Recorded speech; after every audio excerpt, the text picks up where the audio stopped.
Hello people, hope you are doing well. आज हम लोग एक बहुत ही इंपॉर्टेंट केस लॉ डिस्कस करने वाले हैं और ये एक रीसेंट लैंडमार्क जजमेंट है, Murthy versus state of Tamil Nadu.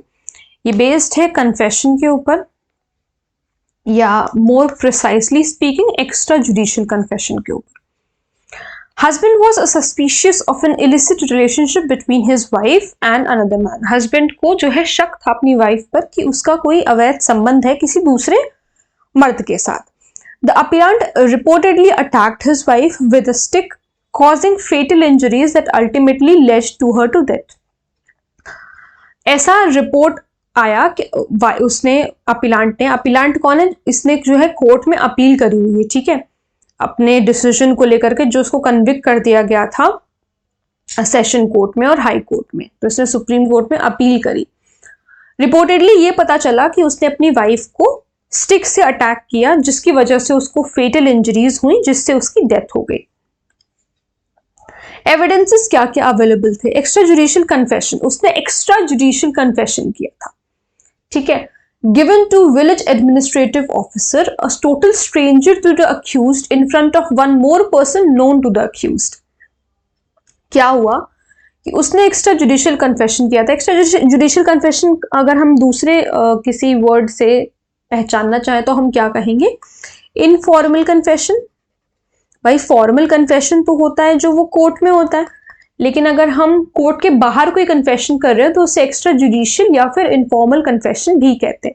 तो उसने ये इनफॉर्मल कन्फेशन जो है किसी विलेज एडमिनिस्ट्रेटिव ऑफिसर को, उसके गांव का जो एडमिनिस्ट्रेटिव ऑफिसर था उसके सामने वो कन्फेशन किया। That too he was in total stranger, he was a total stranger to the accused। वो accused उसको जानता नहीं था, उससे वो अनजान था। और उसके साथ साथ उस विलेज एडमिनिस्ट्रेटिव ऑफिसर के साथ साथ वहां पर एक और पर्सन भी मौजूद था जो कि accused को जानता था। तो कोर्ट ने, सुप्रीम कोर्ट ने ये कहा कि accused जिसे जानता था उसके सामने कन्फेशन ना करके इस बंदे के सामने, ये जो टोटल स्ट्रेंजर है, जो बिल्कुल अनजान व्यक्ति है, उसके सामने कन्फेशन करने का मतलब कुछ समझ में नहीं आया।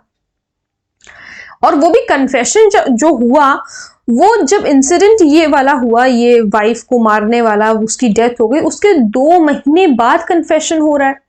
भाई अगर किसी को कोई चीज कन्फेस करनी है, वो बंदा गिल्ट में है, तो तुरंत कन्फेस कर देगा, बहुत ज्यादा से ज्यादा 1-2 दिन में कन्फेस कर देगा। 2 महीने का टाइम कहाँ से लग रहा है? 2 मंथ्स का ये जो टाइम लगा रिपोर्ट करने में या कन्फेस करने में, इस पे भी कोर्ट को शक हुआ, सुप्रीम कोर्ट को। एक्स्ट्रा जुडिशियल कन्फेशन जो है वो वीक टाइप ऑफ एविडेंस होता है, ये हम सब जानते हैं। कोर्ट जो है जल्दी इस पे रिलाई नहीं करती है, लेकिन they can still serve as grounds for conviction if proven to be voluntary. अगर वो वॉलंटरी हुआ है, अगर खुद व्यक्ति ने स्वतः आकर के कोई बात कही है, तो हम मान लेंगे ट्रुथफुल है एंड फ्री ऑफ इंड्यूसमेंट है। और एक बहुत ही इंपॉर्टेंट चीज हमें इस केस से ये पता चल रही है कि वो जो पर्सन है, वो उसने जिस इंसान को जानता था उसके सामने उसने कन्फेस नहीं किया, बल्कि किसी दूसरे इंसान के सामने कन्फेस किया। भाई कोई भी इंसान अगर कोई भी मर्डर करके आएगा या कुछ भी ऐसी उल्टी सीधी हरकत करेगा, कोई भी क्राइम कमिट करेगा, तो एक नॉर्मल ह्यूमन नेचर है कि वो अपने किसी करीबी को बताएगा, ना कि एक टोटल स्ट्रेंजर को, ठीक है। देखो टोटल स्ट्रेंजर को बताने वाली बात तो बिल्कुल ही एक्सेप्शन में चली जाती है, वो एक्सेप्शन तो हर जगह है लॉ में। लेकिन अगर हम बेसिक सी बात करें, इस केस की बात करें, तो जब एक ऐसा बंदा वहां पर मौजूद था जो कि उसके जानने में था, तो उसको कन्फेशन ना दे करके इसने विलेज एडमिनिस्ट्रेटिव ऑफिसर को क्यों कन्फेस किया अपनी बातें? ये तो ऐसा लग रहा है कि किसी ना किसी इंड्यूसमेंट में हुआ है, और ये टोटली इनवॉलंटरी लग रहा है, ठीक है।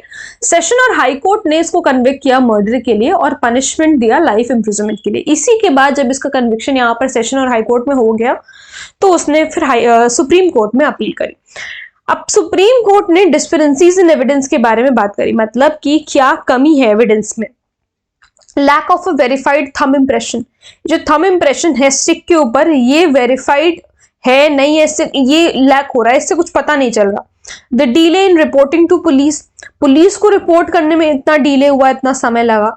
Strange that despite this acquaintance the appellant had not shared any confession with person he new.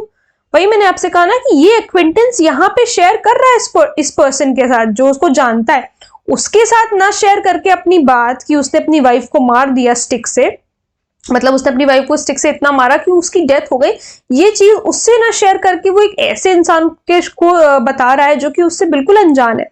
तो ये ऐसा क्यों? तो ये 3 बातें जो हैं लैक हुई इन एविडेंस। ठीक है, डिसीजन क्या आया सुप्रीम कोर्ट का? It is not possible to accept the case of the prosecution which is entirely based on the extrajudicial confession made by the appellant.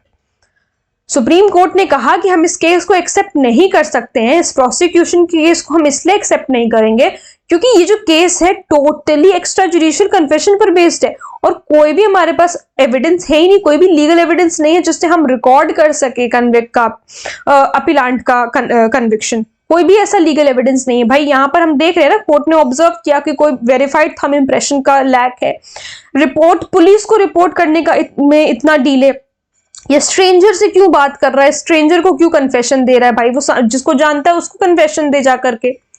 So the guilt of the appellant has not been proved beyond a reasonable doubt. तो यहाँ पर जो accused था उसका acquittal हो गया, उसको equity कर दिया गया।